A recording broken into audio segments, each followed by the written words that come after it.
S ನಮಸ್ಕಾರ ವೀಕ್ಷಕರೇ, ಇವತ್ತು ನಿಮಗೊಂದು ಇಂಟ್ರೆಸ್ಟಿಂಗ್ ಆಗಿರುವಂಥ ಸ್ಟೋರಿ ನಾನು ಹೇಳ್ಕೊಡ್ತಾ ಇದ್ದೀನಿ. ಇದು ಒಂದು ರೀಚಾರ್ಜ್ ಲವ್ ಸ್ಟೋರಿ. ನಿಮ್ಮ ಲೈಫಲ್ಲಿ ಎಷ್ಟು ಹುಡುಗಿರಿಗೆ ನೀವು ರೀಚಾರ್ಜ್ ಮಾಡಿಸಿದ್ರ, ಎಷ್ಟು ಅನ್ನೋನ್ ನಂಬರಿಂದ ಮಾತಾಡಿ ಜಸ್ಟ್ ಒಂದಿನ 2 ದಿನದಲ್ಲೇ 399 299 ಕರೆನ್ಸಿ ರೀಚಾರ್ಜ್ ಮಾಡ್ಕೊಂಡಿರ್ತೀರ. ನಿಮಗೂ ಕೂಡ ಅನುಭವ ಆಗಿರುತ್ತೆ.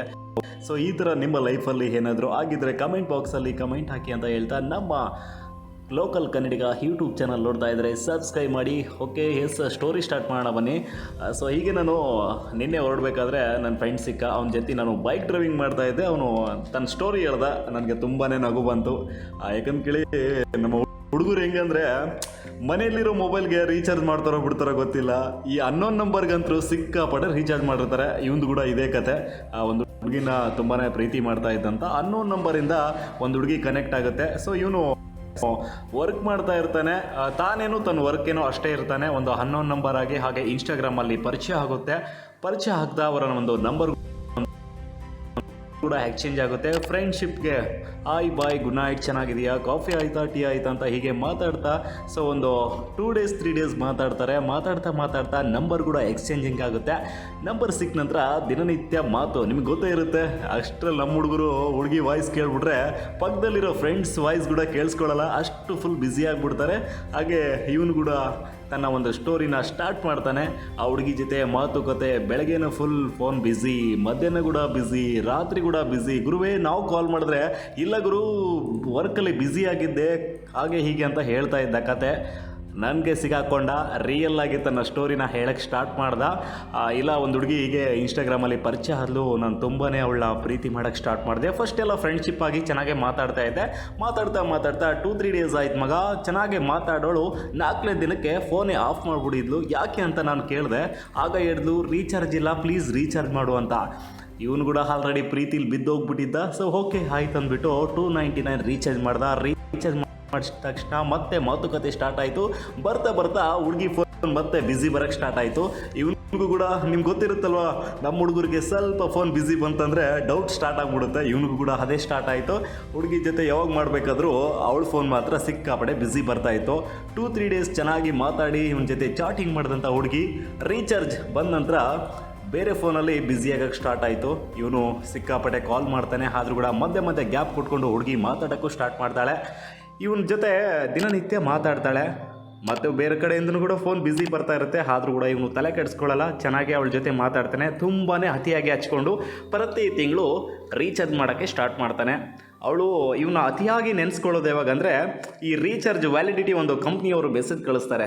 ಆ ರೀಚಾರ್ಜ್ ಮುಗೀತು ಅನ್ನೋ ಡೇಟಿಗೆ ಟಕ್ ಅಂತ ಇವನಿಗೆ ಕಾಲ್ ಮಾಡಿಬಿಟ್ಟು ರಿಕ್ವೆಸ್ಟ್ ಮಾಡೋಳು, ಪ್ಲೀಸ್ ನಂದು ಇವತ್ತು ನಿನ್ನ ಜೊತೆ ಮಾತಾಡೋಕ್ಕಾಗಲ್ಲ, ಸೊ ದಯವಿಟ್ಟು ಅರ್ಥ ಮಾಡ್ಕೊ ಅಂದ ತಕ್ಷಣ ಇವನು ಹೇಳ್ತಾನೆ, ಯಾಕೆ ಏನಾಯಿತು, ಮನೇಲಿ ಏನಾದರೂ ಪ್ರಾಬ್ಲಮ್ಮಾ?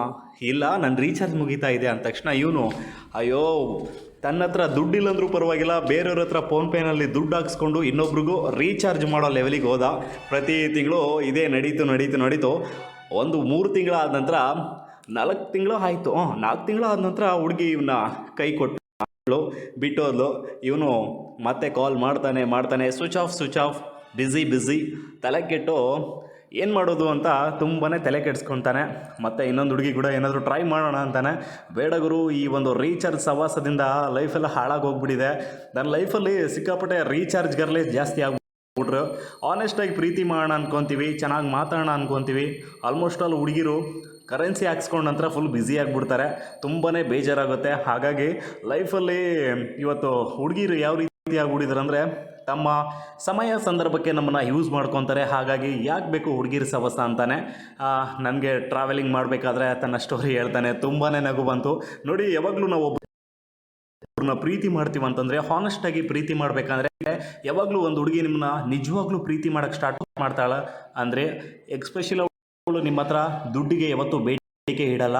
ಮತ್ತು ದುಡ್ಡು ಇಲ್ಲ ಅಂದ್ರೂ ಕೂಡ ಮನೆ ಫೋನ್ ತಗೊಂಡಾದ್ರೂ ಅಟ್ಲೀಸ್ಟ್ ನಿಮಗೆ ಮಿಸ್ ಕಾಲ್ ಮಾಡಿ ಆದರೂ ಮಾತಾಡ್ತಾಳೆ. ನಿಮ್ಮ ಹತ್ರ ಯಾವುದೇ ದುಡ್ಡಿಗೆ ಅದು ಬೇಕು ಇದು ಬೇಕು ಅಂತ ಯಾವತ್ತೂ ಕೇಳಲ್ಲ.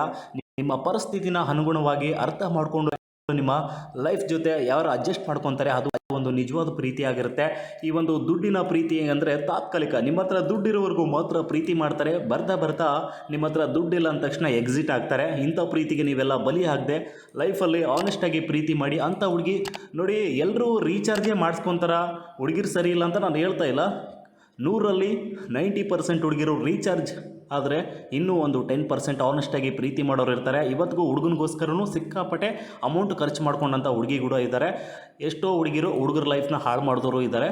ಸೊ ನಿಮ್ಮ ಅಭಿಪ್ರಾಯ ನಿಮ್ಮ ಮನಸ್ಥಿತಿ ಅನುಗುಣವಾಗಿ ಹೋಗಿರುತ್ತೆ. ಯಾವುದೇ ಒಂದು ಲೈಫಲ್ಲಿ ನಿಮ್ಮ ಜೊತೆ ಹುಡುಗಿ ಚಾಟ್ ಮಾಡ್ತಾ ಇದ್ದಾಳೆ ಅಂತಂದರೆ ಸೊ ಕೇರ್ಫುಲ್ಲಾಗಿ ನಿಮ್ಮನ್ನು ನಿಜವಾಗ್ಲೂ ಪ್ರೀತಿ ಮಾಡ್ತಾ ಇದ್ದಾರಾ ಏನೋ ರೀಚಾರ್ಜ್ಗೋಸ್ಕರ ಪ್ರೀತಿ ಮಾಡ್ತಾ ಇದ್ದಾರಾ ಮೊದಲು ನೇರವಾಗಿ ತಿಳ್ಕೊಳ್ಳೋದು ಕಲೀರಿ. ಆದ ನಂತರ ಆ ಹುಡುಗಿ ಜೊತೆ ಮುಂದುವರಿಯಿರಿ.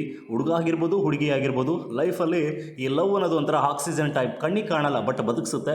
So thank you. ನಮ್ಮ ಲೋಕಲ್ ಕನ್ನಡಿಗ ಯೂಟ್ಯೂಬ್ ಚಾನಲ್ ನೋಡ್ತಾ ಇದ್ದರೆ ಸಬ್ಸ್ಕ್ರೈಬ್ ಮಾಡಿ, ಪಕ್ಕದಲ್ಲಿ ಕಾಣುವಂಥ ಬೆಲ್ ಐಕನ್ನ ಕ್ಲಿಕ್ ಮಾಡಿ. ನೆಕ್ಸ್ಟ್ ಸ್ಟೋರಿಲಿ ನಾನು ಬರ್ತೀನಿ. ನಮ್ಮ ಸ್ಟೋರಿ ಇಷ್ಟ ಆದರೆ ಕಮೆಂಟ್ ಬಾಕ್ಸಲ್ಲಿ ಕಮೆಂಟ್ ಹಾಕಿ.